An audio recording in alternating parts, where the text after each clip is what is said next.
warahmatullahi wabarakatuh.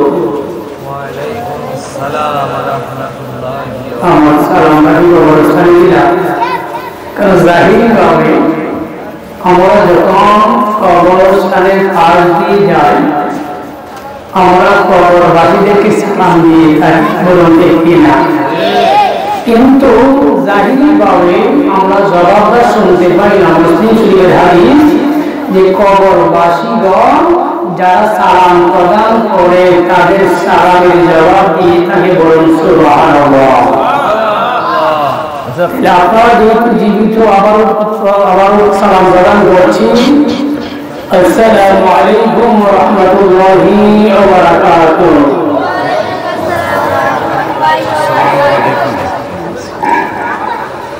আসসালাতু ওয়াসসালামু আলাইকা ইয়া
আমার আল্লাহকে আল্লাহ বলে ডাক দিব।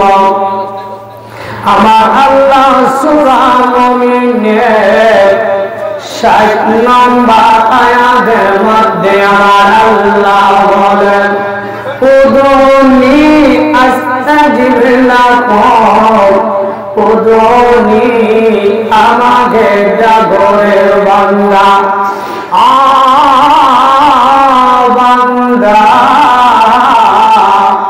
তোমরা আমি আল্লাহকে ডাকরে বান্দা, তুমি ডাকে দিতে দেরি হবে।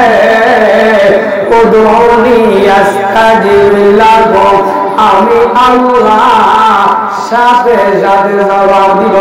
সুবহানাল্লাহ। আমার মায়ার নবী বলে বুখারী শরীফের মধ্যে কানা হাদিস শরীফ রয়েছে, ইন্না ফিল জাসাদি মুদগাতান ইযা সুলহাল সুলহাল জাসাদু কুল্লুহু ওয়া ইযা ফাসাদাত ফাসাদাল জাসাদু কুল্লুহু আলা ওয়াহিয়াল কালবুল। সুবহানাল্লাহ। আমার মায়ার নবী বলে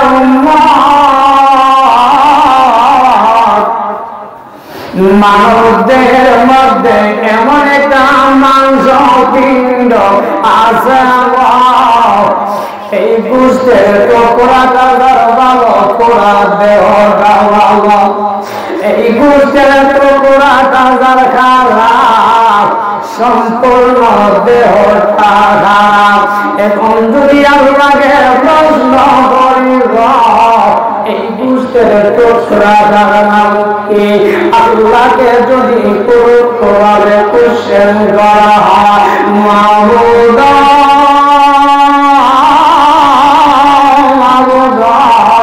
ওই গোষ্ঠের টুকরাটার নাম কি, আমার আল্লাহ আমার হাবিবের জবান দিয়ে বললেন আলা ওয়াহিয়াল কাল, ওই গোষ্ঠের টুকরাটার নাম হইল লতিফে কালব।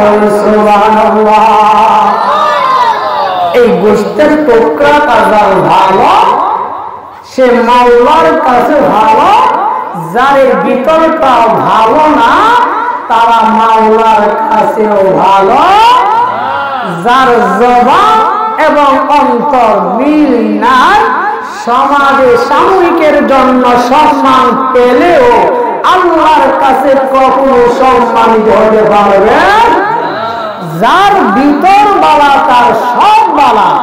এই জন্য একটি কথা মনে রাখবেন বাবা, দুনিয়ার উপরে জমিনের উপরে, এই জমিনের উপরে যে যত বেশি ভালো কাজ করবে, কি কাজ করবে আর আসতে বলেন কি কাজ, এই জমিনের উপরে যে যত বেশি ভালো কাজ করবে সে তত বেশি জমিনের নিচে ভালো থাকবে। সুবহানাল্লাহ।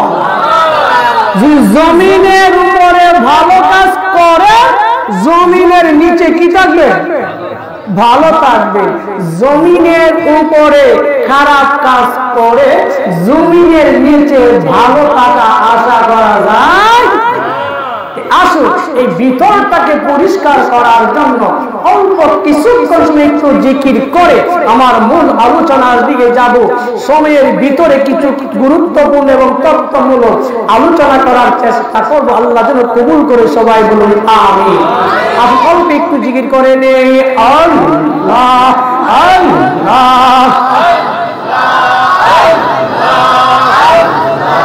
আল্লাহ আল্লাহ।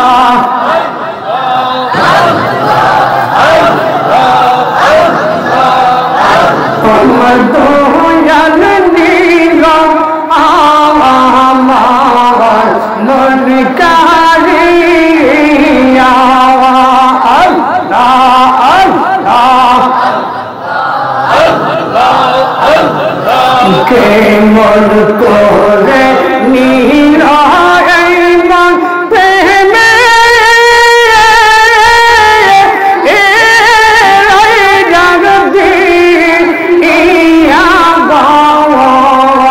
আমার দয়াল নীল আমার মন কারিয়া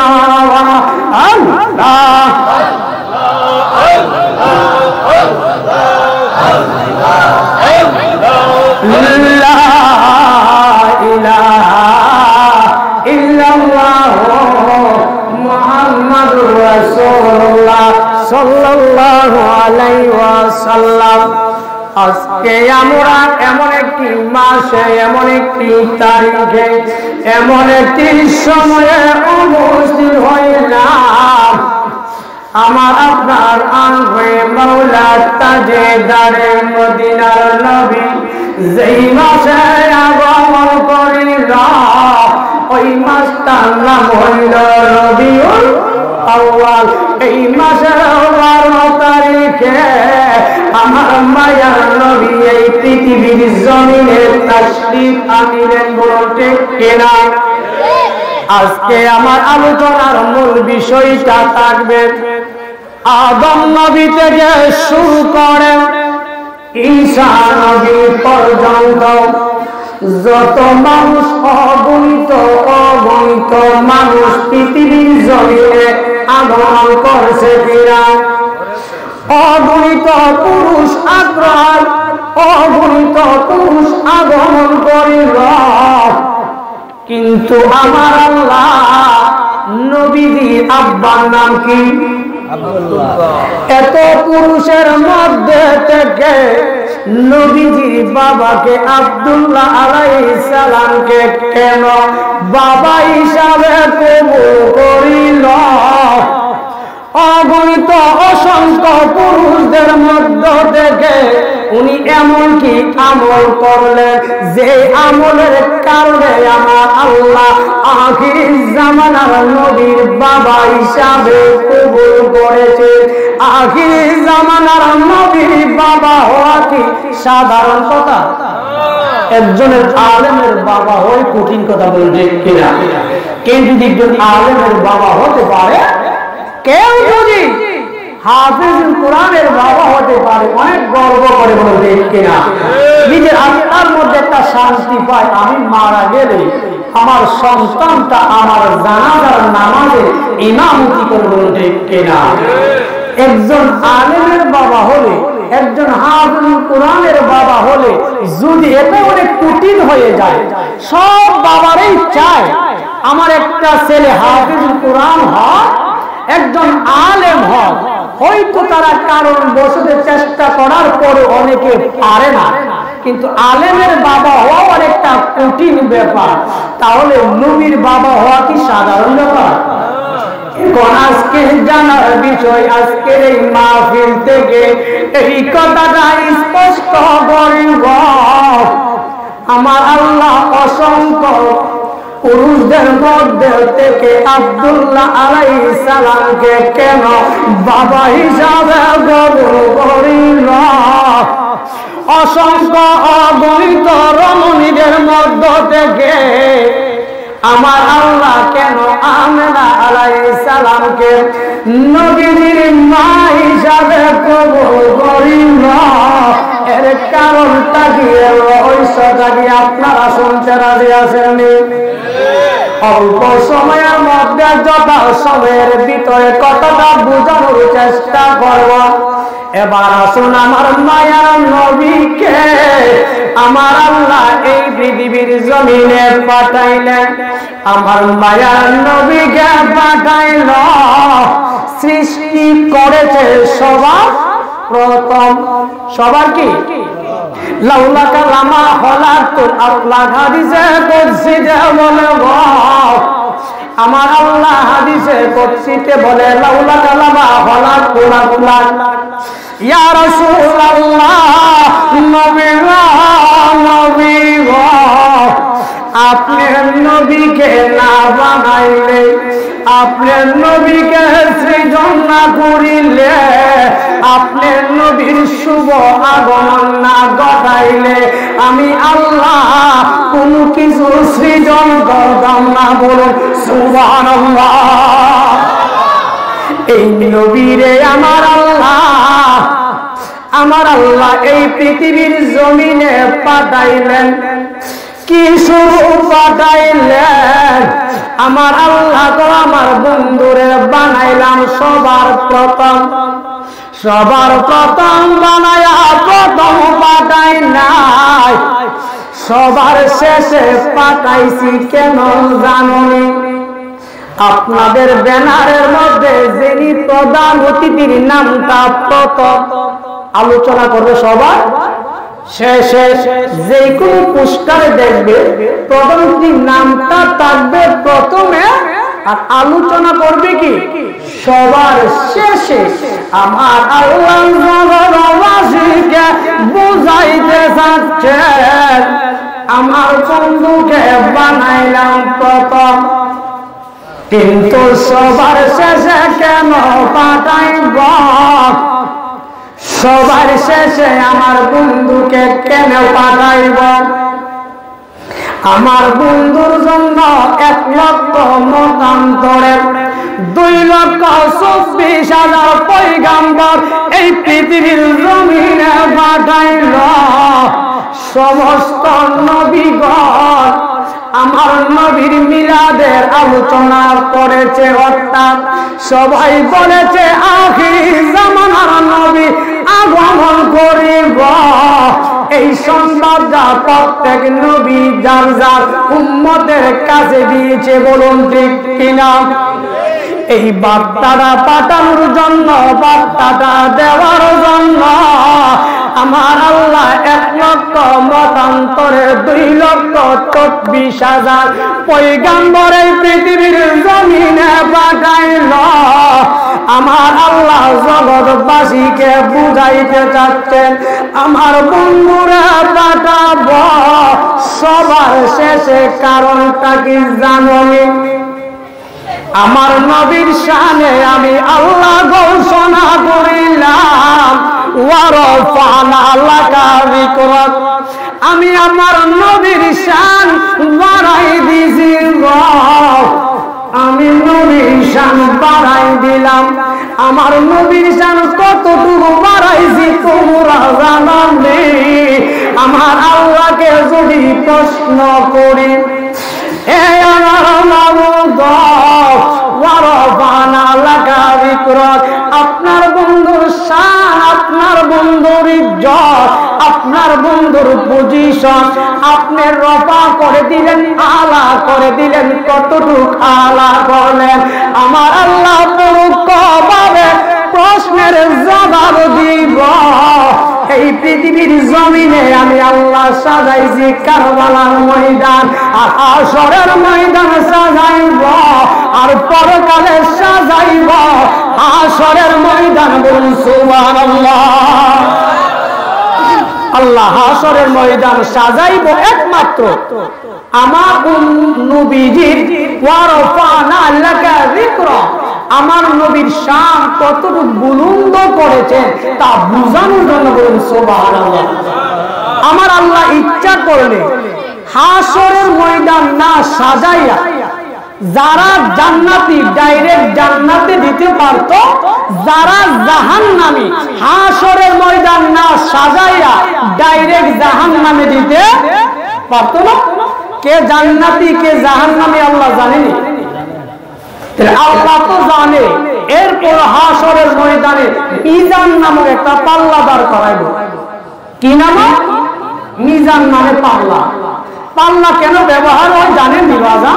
বাজারে ব্যবহার করা হয় ব্যক্তিটা যেন না মনে করে বেশি গেছে, ক্রেতা যেন মনে না করে কম গেছে, এই সন্দেহ দূর করার জন্য পাল্লা ব্যবহার করা হয়। আল্লাহ মিজানের পাল্লা দাঁড় করবো কি সন্দেহ দূর করার জন্য? আল্লাহ না না, কে জান্নাতি আমি জানি, পাল্লায় উঠাইয়া ওজন করে জানতে হবে না। কে জান্নাতি সেটাও জানি, কে জাহান্নামী সেটাও কি জানার পরেও আমি আল্লাহ হাসরের ময়দান সাজাইব।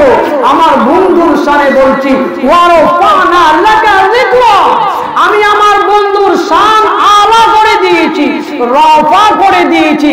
আমার বন্ধুর শান কত রফা করেছি, কত মর্যাদা বাড়াইছি।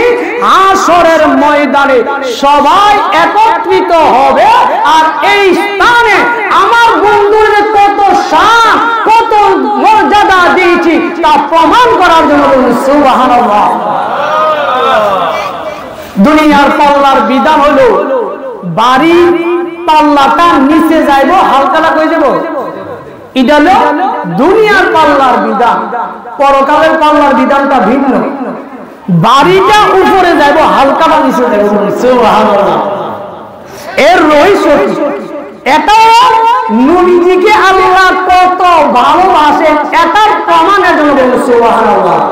সেই দিকে আমি যাচ্ছি না, মিলাদুন নবীর মূল কথাটা বোঝানোর জন্য বলতেছি। আমার আল্লাহ বলে ওয়ারফানা লাকা যিকরা, আমি আমার বন্ধুর শান বন্ধুর ইজ্জত আমি বাড়াই দিয়েছি বলুন সুবহানাল্লাহ। আমার আল্লাহ বলেন আমার আল্লাহ বলেন ওয়ামা আরসালনাকা ইল্লা রাহমাতাল লিল আলামিন।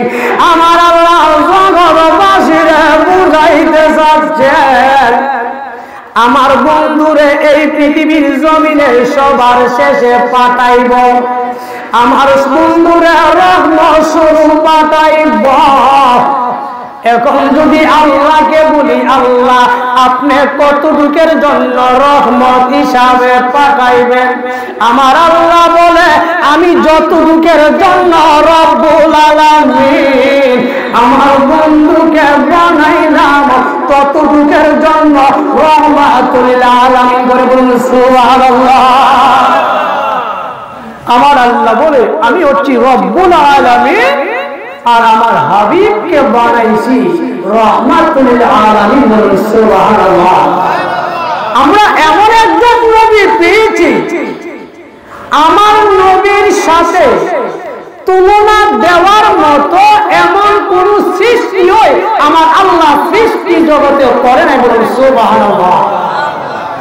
আমার আল্লাহ আমার বন্ধুকে এত রহমত দিয়া পাঠাইলে একজন নয় দুইজন নয় 1,00,000 মতান্তরে 2,24,000 পয়গাম্বর আল্লাহর কাছে দরখাস্ত করেছে মালিক আমাদেরকে নবী রাসূল না বানাইয়া আখিরি জামানার নবী উম্মত বানাবো। সুবহানাল্লাহ। উম্মতের কত মর্যাদা হইলে নবী রাসূলগণ আল্লাহর কাছে দরখাস্ত করেছে, আল্লাহ অন্য কোন নবী দরখাস্ত কবুল করে না। 1,00,000 মতান্তরে 2,24,000 পয়গাম্বরদের মধ্যে শুধু ঈসা আলাইহিস সালামের দোয়া কবুল করেছে। উনি আসবেন কিন্তু নবী হিসাবে না, আখিরি জামানার নবী উম্মত হিসাবে। সুবহানাল্লাহ। কেন পাগল হয়েছে জানে? আমার নবী বলে উম্মত, আমার জন্য অন্য নবী উম্মত হওয়ার জন্য পাগল এমনি হয় না। আমি নবী যতক্ষণ পর্যন্ত জান্নাতে না যাব ততক্ষণ পর্যন্ত কোন নবী রাসূল জান্নাতে প্রবেশ করতে পারবে না। সুবহানাল্লাহ। শুধু এখানে শেষ না, নবী বললেন আমার উম্মত যতক্ষণ পর্যন্ত জান্নাতে প্রবেশ না করবে কোন নবীর উম্মত জান্নাতে প্রবেশ করতে পারবে। কত বড় নিয়ামত পেয়েছি, শুধু তাই না কত নিয়ামত পেয়েছি। এই শব্দটা একটু ব্যাখ্যা করে আমি গঠনমূলক আলোচনায় যাচ্ছি। আমার আল্লাহ 2টা মিটিং করেছেন, 2টা সেমিনার করেছেন, 2টা মাহফিল আল্লাহ করেছেন। একটা মাহফিলের মধ্যে আমরা সবাই ছিলাম। আল্লাহ পাক বলেছেন আলাস্তু বিরব্বিকুম, আমি কি তোমাদের প্রভু না?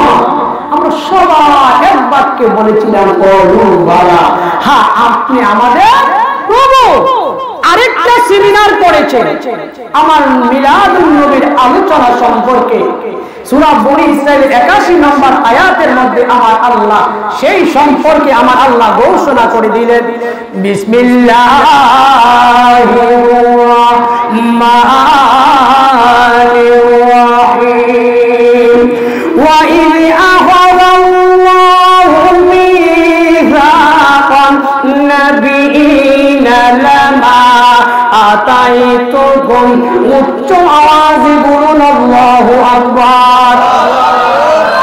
আমার আল্লাহ কমিটমেন্ট দিচ্ছেন, নবীদের কাছ থেকে ওয়াদা নিচ্ছেন, একটা অঙ্গীকার নিচ্ছেন, লামা আতাইতুকুম, আমি আল্লাহ তোমাদেরকে এমন একটি নিয়ামত দান করব, আমি তোমাদেরকে দান করিব।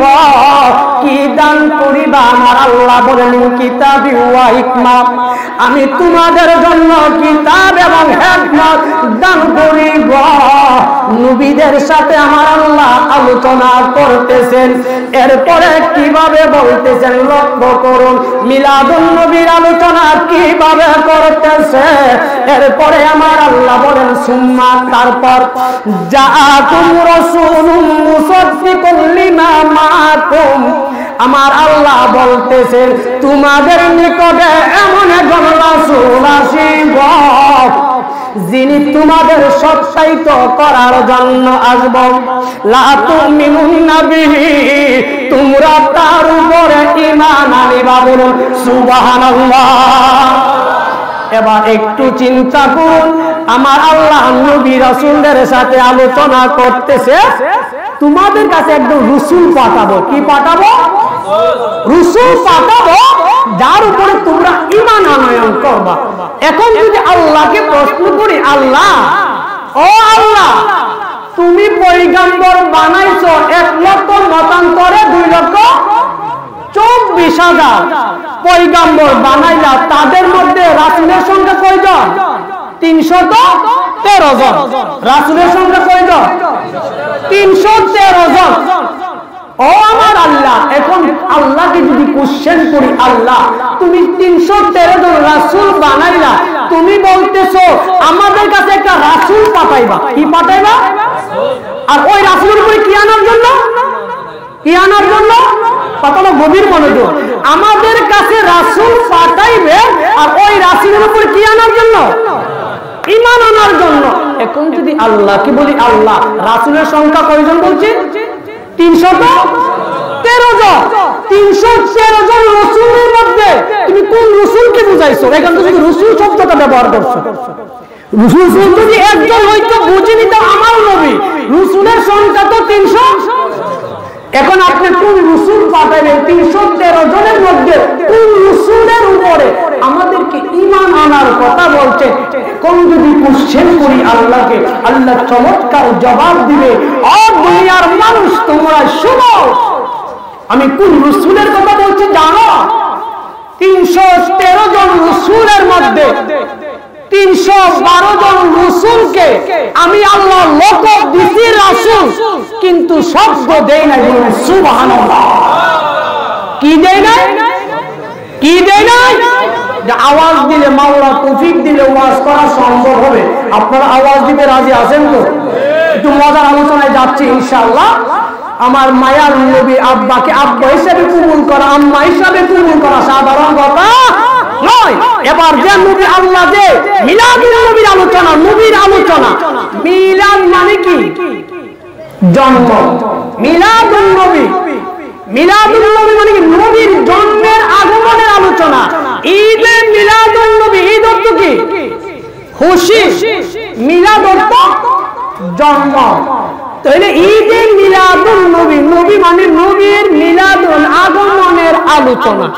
নবী যে আল্লাহ পাঠাইবে, ওই নবীর উপরে ঈমান আনার জন্য আল্লাহ আগে সেমিনার করছে, আমার মায়ার নবীর ব্যাপারে আলোচনা করেছে। ওই আলোচনাটাকে বলা হয় মিলাদুন নবী। সুবহানাল্লাহ। তো এবার আসো, আল্লাহ আপনি তো বলছেন রাসূলের উপরে ঈমান আনার জন্য ঈমান আনবো। 313 জন তো রাসূল, আর কোন রাসূলের উপরে আমার আল্লাহ বলে, ও নবী রাসূল তোমরা শোনো, 1 লক্ষ মতান্তরে 2,24,000 পয়গম্বরদের মধ্যে আমি রাসূল বানাইছি 313 জন, আর 313 জনের মধ্যে থেকে আমি 312 জনকে রাসূল লকব দিছি, শব্দ দিছি না। বলুন সুবহানাল্লাহ। মুসা নবী নবীও আবার রাসূল। মুসা নবীর উম্মতের কালিমা কি? লা ইলাহা ইল্লাল্লাহ। মুসা রাসূলুল্লাহ আছে, শব্দ নাই, উনি কিন্তু রাসূল। মুসা নবী কিন্তু রাসূল, কিন্তু ওনার কালিমার মধ্যে রাসূল নাই, লকব আছে, শব্দ নাই। ঈসা নবী কি? রাসূল। ঈসা নবীর উম্মতের কালিমা কি? লা ইলাহা ইল্লাল্লাহ। ঈসা রাসূল আছে, রাসূল নাই, উনি কিন্তু রাসূল। ঈসা নবী কিন্তু রাসূল, কিন্তু কালিমার মধ্যে কি নাই? আমার আল্লাহ জগৎবাসীকে বুঝাইতেছে, তোমরা কোন রাসূলের উপর ঈমান আনয়ন করবা। আমার আল্লাহ মিলাদের আলোচনা করতেছে, তোমরা কোন নবীর উপর আলোচনা মিলাদের উপরে এবং কোন নবীর উপরে ঈমান আনয়ন করিবা। এমন একজন রাসূল পাঠাইব, 313 জনের মধ্যে 312 জন রাসূল কিন্তু শব্দ নাই, আর আমি একজন রাসূলকে আমি লকব দিলাম, শব্দ দিলাম। ওই রাসূলের উপরে যেই রাসূলের শব্দ দিলাম, লকব দিলাম, ওই নবীর উপরে তোমরা ঈমান আনিবা। বলুন সুবহানাল্লাহ। আমার নবী আমরার কালিমা কি? লা ইলাহা ইল্লাল্লাহ মুহাম্মাদুর রাসূল শব্দটা আসেনি। আমার রাসূলকে লকব দিছে, আমার নবীকে আবার লকব দিছে, অন্য রাসূলকে শব্দ দেই নাই। তাহলে রাসূল দ্বারা 312 জন রাসূলের কথা আমার আল্লাহ বুঝাই না, এমন রাসূলের কথা বুঝাই যে যেই রাসূলের মধ্যে লকব আছে, শব্দ আছে। বলুন সুবহানাল্লাহ। ওই নবীর আগমনের কথা বলব। ওই মিলাদুন নবী একটা সাধারণ মিলাদুন নবী না। আপনারা হয়তো অনেকে শুনেছেন, এখন শুধু আমরা নাই, সবাই মিলাদুন নবী পালন করতেছে। আমি অনেক খুশি হয়েছি, কওমি অঙ্গনের একজন ভালো আলেম, যারা ভালো ভালোকে ভালোই বলতে হবে। বলুন ঠিক কিনা? আমার আপন ভাই যদি মন্দ কাজ করে, মন্দই বলতে হইব। একজন দূরের মানুষ যদি ভালো করে, সেটাকে ভালো বলতে হবে। বলুন ঠিক কিনা? এটার নাম হল ইসলাম। কাছের লোকের পক্ষ টানবেন, এটা ইসলাম না। ইসলাম বলছে হকের কথা বলা। বলুন ঠিক কিনা? আপনারা জানেন, কওমি অঙ্গনের সুনামধন্য একজন বিজ্ঞ আলেম, যারা ওনাকে মাতার শিরতাজ মনে করে, মাওলানা নুরুল ইসলাম উলিপুরি সাহেব, উনি একজন জ্ঞানী মানুষ। যে ওনার বক্তব্যের মাধ্যমে গতকাল আমি আলোচনা শুনেছি, উনি বলেছে মিলাদুন নবী পালন করলে 3টা গুণ অর্জন হয়। সুবহানাল্লাহ। 1 নম্বর বলছে, কেউ যদি মিলাদুন নবীর আলোচনা করে, তাহলে তার আমল নামে আমার আল্লাহ নফল ইবাদতের সওয়াব তার আমল নামায় দান করবে। সুবহানাল্লাহ। এটা না হলো নুরুল ইসলাম উলিপুরি সাহেব চমৎকার করে কথাটা বলছেন। 2 নম্বর বলছে, কেউ যদি মিলাদুন নবীর আলোচনা করে, তাহলে তার ঈমানটা মজবুত হবে, শক্তিশালী হবে। 3 নম্বর বলছে, কেউ যদি মিলাদুন নবীর আলোচনা করে, তাহলে সে যে কোন আকীদারই হোক, যে ধর্মেরই হোক, সে যদি ইখলাসের সাথে যদি মিলাদুন নবীর আলোচনা করে, তাহলে সে ঈমান আনবে এবং ঈমানদার হয়ে পৃথিবীর জমিন থেকে বিদায় নেবে। বলুন সুবহানাল্লাহ। চমৎকার আলোচনা করেছেন রাসূলের পাকের শান সবচেয়ে এভাবে, কারণ আমার আল্লাহ বলেছেন ওয়ারফা'না লাকা যিকরা, আমার হাবিবের শান বুলন্দ করে দিয়েছি। সিদ্দিক আকবর বলেছেন, কেউ যদি আমার মায়ার নবীর মহব্বতে 1 দিরহাম টাকা যদি ব্যয় করে, সিদ্দিক আকবর বলছে ওই ব্যক্তিটা আমি আবু বকরের সাথে জান্নাতে থাকবো। সুবহানাল্লাহ।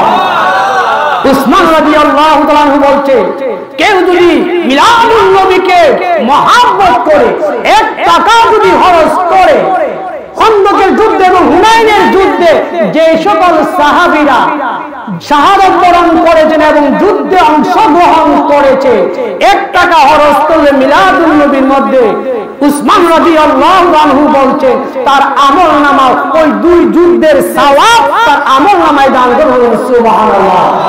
তাহলে আপনারা যার যার অবস্থান থেকে, আমি হুজুরকে দাওয়াত দিতে হবে না, প্রয়োজনে 100 টাকা 50 টাকা 20 জিনিস কিনে আপনার ছেলে মেয়ে কিনে মিলাদুন নবীর কথা স্মরণ করে খাবার খাইবেন। সিদ্দিক আকবর বলেছেন আপনাকে নিয়ে জান্নাতে যাবেন। সুবহানাল্লাহ।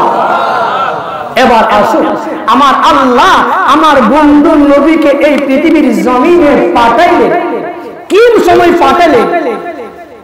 শুভ সাদেকের সময়।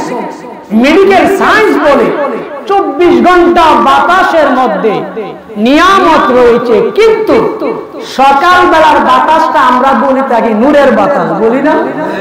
মেডিকেল সায়েন্স গবেষণা করলো, দেখলো সবচাইতে 24 ঘন্টার বাতাসের মধ্যে সকালবেলার বাতাসটার মধ্যে এত নিয়ামত রয়েছে, আর বাকি 24 ঘন্টার বাতাসের মধ্যে এত নিয়ামত নেই। বলুন সুবহানাল্লাহ। কারণটা কি? আমার মায়ার নবী যেই মুহূর্তে পৃথিবীর জমিনে আগমন করছে ওই মুহূর্তের সময়ে বাতাসের মর্যাদা বাড়াই দিয়েছে। বলুন সুবহানাল্লাহ। এবার আসুন আমার মূল আলোচনায় চলে যায়। মিলাদুন নবী গরিব নবীর চাইতে শ্রেষ্ঠ নিয়ামত আমার আল্লাহ এই পৃথিবীর জমিনে আর কোনো কিছু সৃষ্টি করে নাই। আজকে জানার বিষয় হইল আল্লাহ আদম নবী থেকে শুরু করে এই পর্যন্ত অসংখ্য অগণিত পুরুষের মধ্যে দেখেন আব্দুল্লাহ আলাইহিস সালামকে কেন বাবা হিসাবে কবুল করিল? বাবা হিসাবে কেন কবুল করিল? কারণটা কি? অসংখ্য অগণিত রমণীদের মধ্যে আমেনা আলাইহিস সালামকে কেন মা হিসাবে কবুল করিল? এর কারণটা কি? এর রহস্যটা কি? নবীজির দাদার নাম কি? আব্দুল মুতালিব। মুতালিবের বাবার নাম কি? হাশেম। ওই হাশেম কি করলে? উনি মক্কায় মদিনা শরীফে অনেক দিন ছিল। লক্ষ্য মনোযোগ। ওই হাশেম অর্থাৎ আব্দুল মুতালিবের বাবা আব্দুল হাশেম মদিনা শরীফ থাকার পরে ওইখানে উনি বিয়ে করেছিলেন। বিয়ে করার পর অবশ্যই উনি মক্কায় চলে আসলেন। আসার পরে উনার যখন মৃত্যুর সময় গনে আসছে, উনার ভাইকে বলছে ভাই আমার ছেলেটাকে তুমি নিয়ে আসো মদিনা, অর্থাৎ ইয়াসরিব। তখন মদিনা নামকরণ হয় না, তখন ওইটার নাম কি ছিল? ইয়াসরিব থেকে আমার ওই সন্তানটাকে নিয়ে আসো। ওই হাসিম উনার ভাইকে পাঠাইলেন নিয়ে আসার জন্য। ওই আব্দুল মুতালিবের নাম কিন্তু আব্দুল মুতালিব ছিল না, উনার নাম ছিল আমের। যখন উনার চাচাতো ভাইকে নিয়ে পাঠাইলেন, উনার ভাইকে পাঠাইছে সন্তানকে আনার জন্য। উনি গেলেন, গিয়ে ওই আমের যে বর্তমান নাম হল আব্দুল মুতালিব, উনাকে আনার জন্য উনার চাচা বুড়ার সামনে বসে উনাকে পিছনে বসাইলেন। বসাইয়া সাইয়া উনার কাপড়গুলো আব্দুল মুতালিবের অর্থাৎ আমের আব্দুল মুতালিবের কাপড়গুলো এত ভালো ছিল না। যখন উনার চাচাকে মানুষ প্রশ্ন করছে তোমার পিছনে যে বসে আছে ওই ব্যক্তিটার নাম কি, উনি উনার কাপড়গুলো অগুছানো বিদায়, পরিষ্কার পরিচ্ছন্নতা নাই বিদায় উনি পরিচয় দিছে উনি আমার হাত, উনি আমার গোলাম। আব্দুল মুতালিব অর্থ কি? মুতালেবের বান্দা। এখন শরীয়তের মাসালায় আব্দুল মুতালিব নাম রাখা জায়েজ নাই। মুতালেবের কি? বান্দা, এই নাম রাখা জায়েজ নাই। যদিও এক দুইজন বলছে এটাকে একতলাপ করছে জায়েজ বলছে, অধিকাংশ মত হচ্ছে জায়েজ নাই আব্দুল মুতালিব রাখা। নবীজির দাদার নাম যে আব্দুল মুতালিব, মূলত এই নামটা ছিল না। কিভাবে উনি আমার মায়ার নবীর সিলসিলাটা পাইছেন দেখেন। সাধনা কাকে বলে? আপনার ঘরে সন্তান কেমনে ভালো হবে?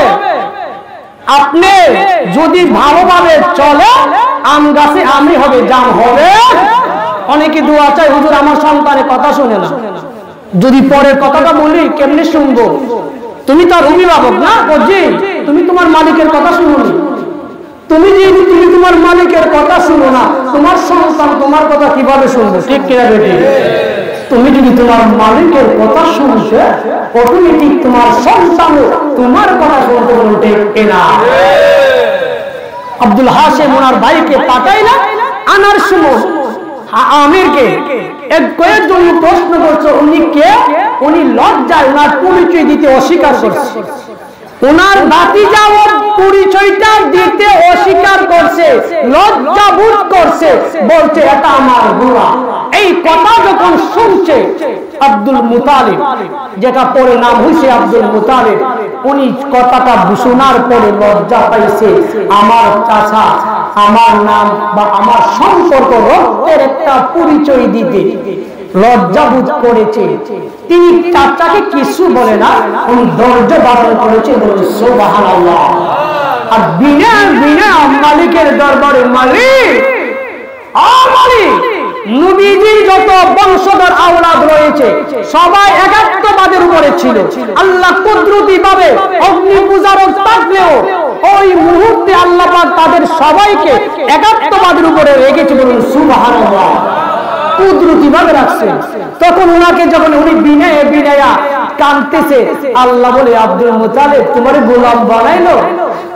গোলাম বানাইলো, তুমি তোমার চাচা তোমাকে পরিচয় দিতে রাজি হই না, কিন্তু এমন একটা সময় আইবে তোমার চাচাকে কেউ চিনবে না। তোমার পরিচয় দিতে দ্বিধাবোধ করছে, কিয়ামত পর্যন্ত তোমার পরিচয় এই পৃথিবীর জমিনে থাকবে, বলুন সুবহানাল্লাহ। আল্লাহ নামাজের লগে আছে, একটা দলিল নাই। মুফাসসিরের লগে আছে, আল্লাহ একটাও দলিল দিতে পারতেন না। মুফাসসিরের লগে, মুফতি সাহেবের লগে, আলেমের লগে আল্লাহ তাকে কোথাও দলিল নাই। আল্লাহ কো ইন্নাল্লাহা মা'আস, আল্লাহ কো আমি ধৈর্যশীলদের সাথে থাকি। ধৈর্য, নামাজ পড়া সহ, রোজা রাখা সহ। কেউ আপনাকে আঘাত করার পর ধৈর্য ধরা যে কত কোটি, ধৈর্য ধরা সবার পক্ষে সম্ভব? সবাইকে দিয়ে নামাজ পড়ানো সম্ভব? যদি বলি ভাই তুমি 4 রাকাত নামাজ পড়ো, সে কিন্তু পড়তে পারবে, কিন্তু ধৈর্য সবাই ধরতে পারে? আল্লাহ তো আব্দুল মুতালিব চিন্তা করিও না, তোমার পরিচয় দিতে লজ্জা বোধ করেছে, কিন্তু আমি আল্লাহ তোমার যে বিনয় দেখেছি, আমি আল্লাহ তোমার পরিচয়টা কিয়ামত পর্যন্ত রাখবো, সুবহানাল্লাহ। আব্দুল মুতালিবকে চিনে না এমন কেউ আছে? কোন মুসলিম আছে? নবীজির দাদা। কিন্তু যা অনেক লম্বা কথা, উনি এইভাবে এমন একটা দরজার পরিচয় দিছে, চাচা যে ভাতিজার পরিচয় যেই নাই, এর পরেও চাচার সাথে ভালো ব্যবহার করেছে, বলে সুবহানাল্লাহ। আমরা যখন চাচা যখন পরিচয় দিছে না, কতই পূজা মিলে না, ঠিক কিনা? যুগের মধ্যে ওই মুহূর্তেও উনি কোন উগ্র হয় নাই, চাচার সাথে ভালো ব্যবহার করেছে। আমার আল্লাহ বলছে তোমার এই ধৈর্যের কারণে তোমারকে পরিচয়টা আমি পৃথিবীর জমিনে এমন ভাবে উপস্থাপন করব, কেউ তোমাকে ভুলতে পারবে না, সবাই তোমাকে সম্মানের সাথে স্মরণ করবে, সুবহানাল্লাহ। আব্দুল মুতালিবের সন্তান ছিল 10টা সন্তান। কয়টা? ছেলে হইল 10 জন, মেয়ে হইল 6 জন। টোটাল সংখ্যা কয়টা? 16 জন সন্তান ছিল আব্দুল মুতালিবের। উনি কি করলে? আব্দুল মুতালিব ব্যবসা বাণিজ্য করতে, তিনি হচ্ছেন অবশেষে মক্কার প্রেসিডেন্ট, খানে কাবাগরের মুতাল্লি হয়েছিলেন। উনি কি করলেন? উনি ব্যবসা বাণিজ্যের জন্য উনি সিরিয়ার দিকে রওনা দিলেন। ওনার 7টা সন্তান নিয়ে, কোথাও রয়েছে 6টা সন্তান নিয়ে উনি সিরিয়ার উদ্দেশ্যে রওনা দিলেন। একটু গভীর মনোযোগ, আমার মায়ার নবীজির বাবা আব্দুল্লাহ আলাইহিস সালাম কেমন করে উনি বাবা হিসাবে স্বীকৃতি পাইলেন, বাবা হওয়ার জন্য আল্লাহ কবুল করেছে। আর আমরা সাধারণত হাফেজের বাবা হওয়ারই কপাল হই না, তাকদীর হয় না, হাফেজের বাবা হওয়ার তাকদীর হয় না। যদি আপনি ভালো কাজ করেন আপনার থেকে সন্তান ভালো আসবে। আব্দুল মুতালিব কি করলেন? 6টা বা 7টা সন্তান নিয়ে সিরিয়ার উদ্দেশ্যে রওনা দিলেন ব্যবসা করার জন্য। আমি মধ্যে কিন্তু অনেক ঘটনা ফেলে দিয়েছি, সবে অল্পের মধ্যে আমরা আলোচনা শেষ করব। কিন্তু উনি 7টা সন্তান নিয়ে রওনা দিলেন, সিরিয়া যাবে। ভুলে ক্রমে উনি সিরিয়ায় না গিয়ে আব্দুল মুতালিব চলে গেছে ইয়াসরিব। সুবহানাল্লাহ। চলে যাওয়ার পর আব্দুল মুতালিব সন্তানদেরকে বলতেছে, বাবা এটা তো কোন সিরিয়ার রাস্তা নয়, এটা কোন জায়গা? তারা খুঁজ